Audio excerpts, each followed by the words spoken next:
All right, juice is flowing. Teams that advanced, and you've been all over the OKC Thunder. Clean sweep. Cavs, clean sweep.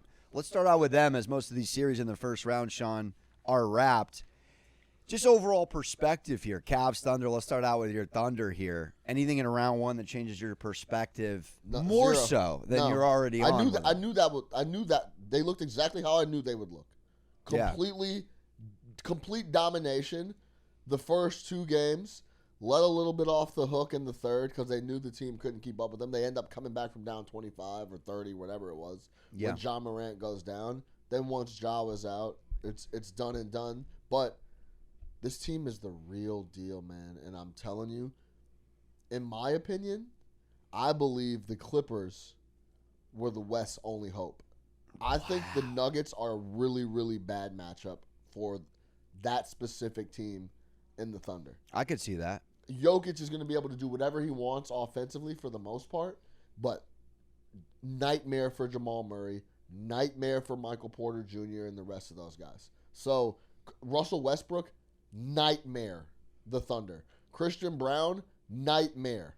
Like Kawhi and Norm and those guys offensively, and then Zubac being able to deal with the paint, I think was the West's only real chance for someone to beat the Thunder. I'm higher on the Thunder than most. Wow, so Warriors, though, bouncing around. I think the Warriors have a real excellent shot at taking them out. Tailbone, Jimmy Butler's tailbone included, I think of course, he's fine. They don't rebound. And Golden State does not rebound.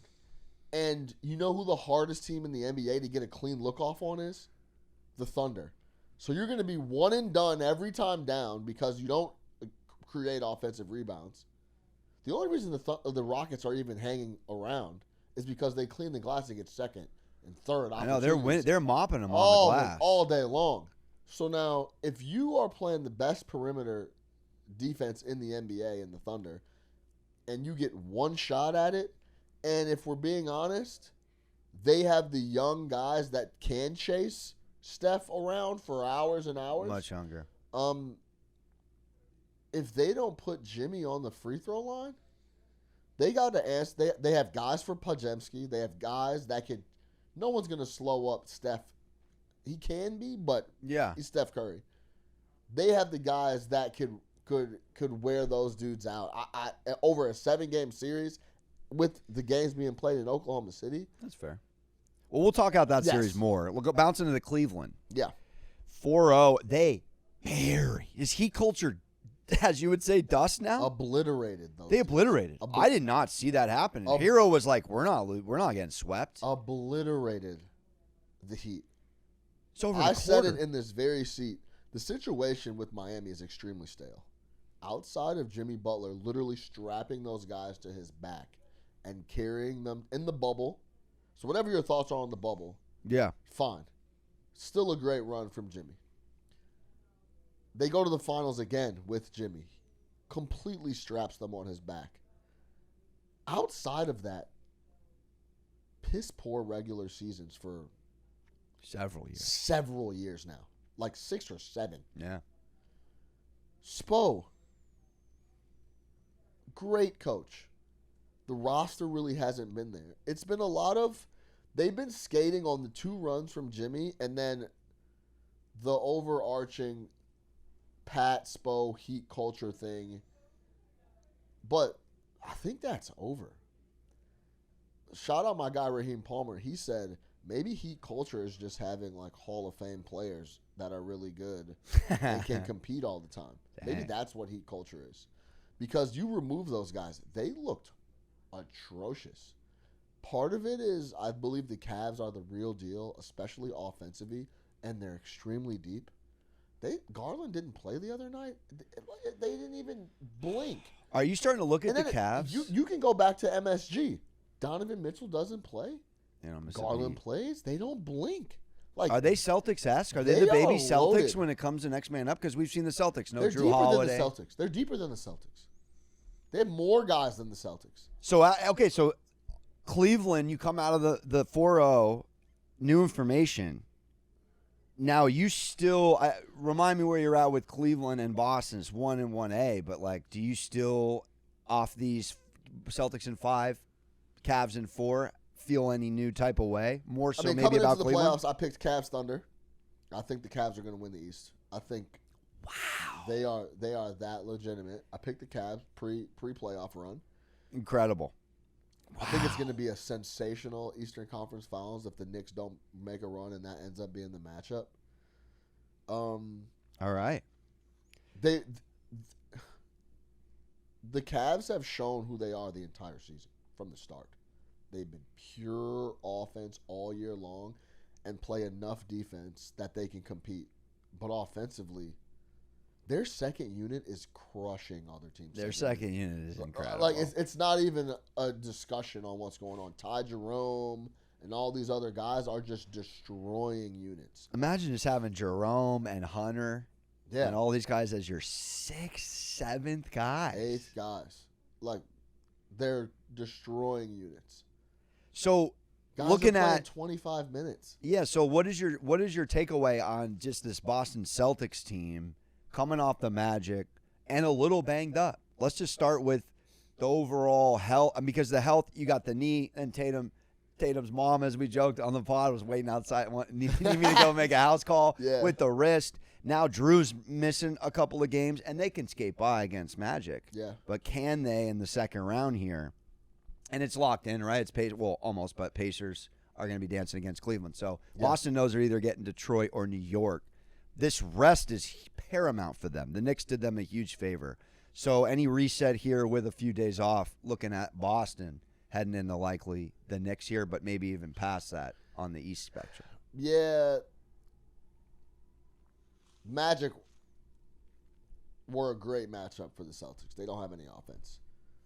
And the team that could play defense like the Celtics, there is a certain, even possession by possession, there's a certain switch you see Boston turn on, and they can just get stops. They're like, all right, we have to get, like, in the next 10 possessions, we need 6 or 7 stops, period. And they can do it. Partly that's Orlando not being really good on offense, but there was a stretch where the Knicks, like, needed to get stops, and they were giving up good looks or offensive rebounds or Cade or whatever. Yeah. And they couldn't do it. That's the difference, I think, between the Knicks and the Celtics. Celtics are going to be able to generate a lot more stops when they need them. Anything in, because the Magic were the number 1 D points per game against in the regular season. Yeah. Anything you saw in the first series, let's say it is Celtics-Knicks carrying over, that gives you maybe confidence on the Knicks side of things? Boston will let you steal games.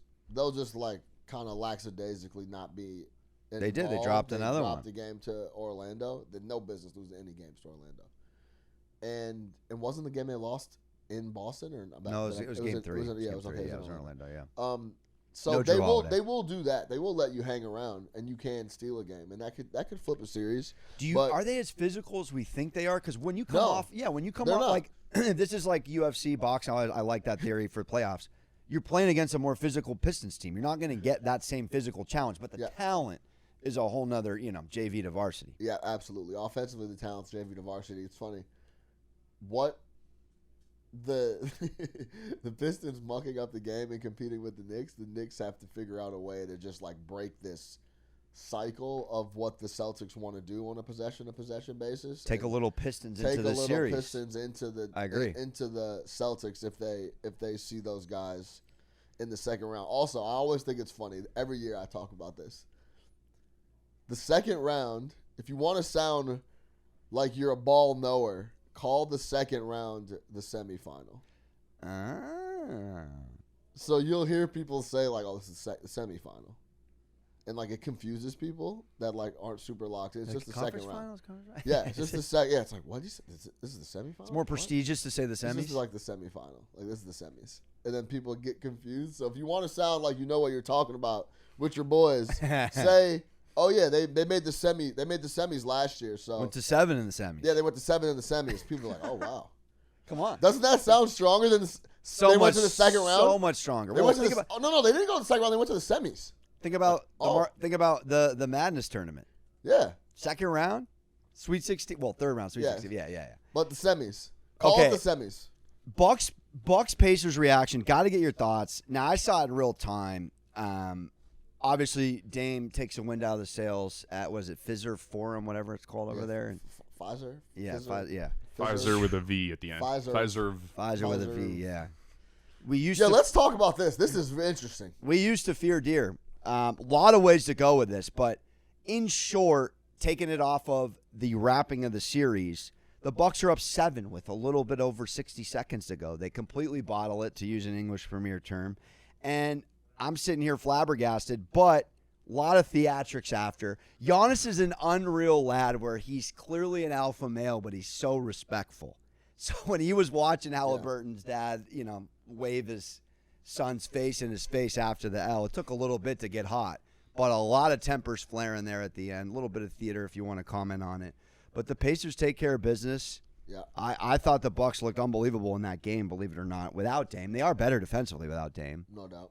And there's a lot of ways to go with it. So, yeah, whether you want to talk to me about Indiana or you want to talk to me about Milwaukee. Classic spot for Indiana where they're like, all right, this series is done. We just got to cruise. They'll roll over and we'll get an easy win.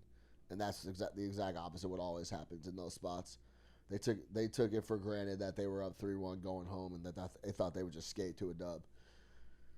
The Milwaukee Bucks, as we know them right now, is completely finished. Their first mistake, to go back 2.5, 3 years ago, was giving Chris Middleton an extension. It was the Kobe. Did Holiday go first? Kobe. Last couple years, we know this is maybe not a good idea, but you were a big part of us winning a championship. Here's some extra cheese. Mistake. Michael Redd round 2. Michael Redd times 10. I know. And shout out Michael Redd. Yeah, he's great. And that was mistake number 1. When you have and honestly, Denver is kind of on their way to do it. You need to just empty the clip and go into luxury taxes and aprons and whatever you got to do when you have guys like Giannis and Jokic. The Milwaukee Bucks, without question, rested on their laurels a little bit after they won the title. It was like they won the title, and it's like, oh, we'll just run this back, same roster, same guys, and we'll just be able to get it done. And then it was even worse. If you go back, championship coach, championship piece like Holiday. And if you go back to the run, we know Durant stepping on the line. Like, there was a lot of very small, nuanced things that they avoided. There was an injury in the next round, and like they avoided a lot of things to win that title. That was, and I'm not going to call it luck, but there was a fortunate string of events for them to get in and win the title. So you can't rest on your laurels, and that's what they did. And the final Hail Mary was, we'll get Dame. They should have kept Drew Holiday. They should have added to those two guys and figured out a way to. All you need is shooters around those two. Exactly. So, they're in a really bad spot. Giannis is gone. He has to be, without question. He's gone. Cooking all of us as fans. I can't watch. And this is clearly, Doc Rivers is done. Dame is done there because he's going to be out all next year. Giannis will be gone. They were in a spot where they had to figure out were they going to pay Portis and all. Like, this is a perfect time for them to completely reset and say farewell to Giannis in those years. Unless Giannis says, hey, I want to stay here for my career and I'll do the rebuild, I just don't see that. You think they have a shot to immediately stay competitive if they do trade Giannis? Like, let's just talk for a second because it is fun to do these hypotheticals where you'd want to see him. We talked off air. I do want to see him in Chicago. I want to see Chicago basketball not do what you've said and call them out for playing ball. He talked about wanting to be in like a big market. He wants to be in a big market. There's only 3, maybe 4. There's rumblings he's going to go to L.A. And which one? Luka. It could work. It's insane to say it wouldn't work. But Giannis wants the ball. Giannis as a point forward is fun to watch. Yeah, he wouldn't be doing any of that on Luka's team. Yeah, so there's a lot of different spots that he could go, but there's only a few guys that you could literally you have to move earth. Think the Bulls have the pieces though? Maybe. Sell high on Josh Giddey, please. Yeah, give me a high. But is there a trade? I don't know if you could. go Bill Simmons with it, throw it in the trade. Have either of you Chicagoans done I think Gideon Vucevic is a pretty good start though for it's a good start. A soft rebuild for the Bucks or look, whatever. Get Not your boy, great for Patrick out of there. This is this is the classic one of those spots where the leverage is going to go to the squad that he wants to go to. Mm-hmm. So you could create leverage in like the package that you want. Now, if the Bucks want to play hardball, you never win in that spot. Like the Heat didn't win. Harden is gone spots he wants to because he just uses his leverage. But you as a Bulls fan will get rid of it. Like no one's off the table. Kobe, White. For Giannis? No, like let's say 4 of your starting 5. You'd still do it. Well, this is the thing. If Giannis would do that, he would just stay in Milwaukee, right? Because if I'm just going to go to Chicago and they're going to empty the roster and I'm there by myself, I can just stay by myself in Milwaukee. Well, I don't think there's a reset. If he just was like, I want to get to a bigger market, and that's the only reason. I know it's interesting. Does he just want a new city, new vibe, or does he? I mean, he wants to compete. We know. I that. think he picks a team that he likes the pieces that are there, and he makes them do a deal where those pieces stay in place as well. He does have that cachet. He You're does right. have that cachet. Right. And Milwaukee should probably do right by him anyway. Would anyone in the room, Ben, New Yorker, sick that if he goes to the Brooklyn Nets? Is that on the table? We have heard a lot of Nets murmurs. Apparently it is. And they've continued to get stars. What would Knicks Nation do here? Sorry, Kai hops onto the mic. Yeah, I don't think that's happening. You don't think so? No, not because to Sean's point, why would you go to a team that doesn't have the pieces? He's got to go to a team that's established, that has guys there ready to play now and win. He's going to be 31 in December. Yeah. So he's an odd, loyal dude, though. He's been loyal, though. I know, and it's burned him. He's been loyal for the last like the loyalty runs out. It's not like he won the title and a year went by and he was like, "Oh, you guys aren't doing anything. I'm trying to get out of here." Like Bridges has had 4 other and wives I think, since that and series. from people I've talked to, part of the loyalty was to make sure that Middleton got his money too. So wow, he's that loyal. He made sure his guys are taken care of. Yeah. You know what I'm saying? And there's that. And we know, even though he came out and said he had nothing to do with the coach getting fired after 15 and 20 games. What was his name again? Darvin Ham. No, not Darvin Ham. Budenholzer? No. The guy, so look that up for me, Pete. I'm blanking on his name. Adrian Griffin. Adrian Griffin. Yeah. So, nothing to do with that. He's loyal, but he's like, I got it. This guy doesn't know what he's doing. Let's go ahead and pack this dude up and get somebody else in the fold. Yeah. So, ends up being Doc. So, yeah, I think in his eyes, he's paid off his loyalty, and now it's time to look around and look elsewhere. And clearly, all that stuff sparking after the game, I think it's just frustration boiling up to a point where he's just insanely frustrated, and he's ready to go. There's no reason to go talk to Haliburton's dad. Who cares? Mathurin getting in his face. It's dad. like the Mathurin thing. I know they don't like each other, sure, but they've now lost 2 years in a row to them as well. Pacers got these boys. So, number. Yeah, it's all right. A lot of different things, but yeah, Giannis is on the market, and it's going to be a bonanza. It's exciting this summer. It's one thing to get a Luka midnight news drop. I like him to go to Chicago. I think with someone, I like in a weird way, he goes to the Clippers. It's not as compelling, but like that roster is more set up to win now, I think, around him if you were to keep a Harden in that scenario and let go of other pieces. But I like him in a big market. Yeah, for sure. So that whittles it down. He wants to be in a big market. Yeah. From what I understand as well. So. All right, that does it for the series wrap. Come back. We got Game 5 breakdowns in the West. Juice Bar, MSG Network. If you want the realness, the straight takes, come hang out with us. We go through everything from narratives to actual gameplay to breaking down numbers in the betting market. Alex Monaco, Sean Little, come hang out with us. Wherever you get your podcasts, you can get the Juice Bar.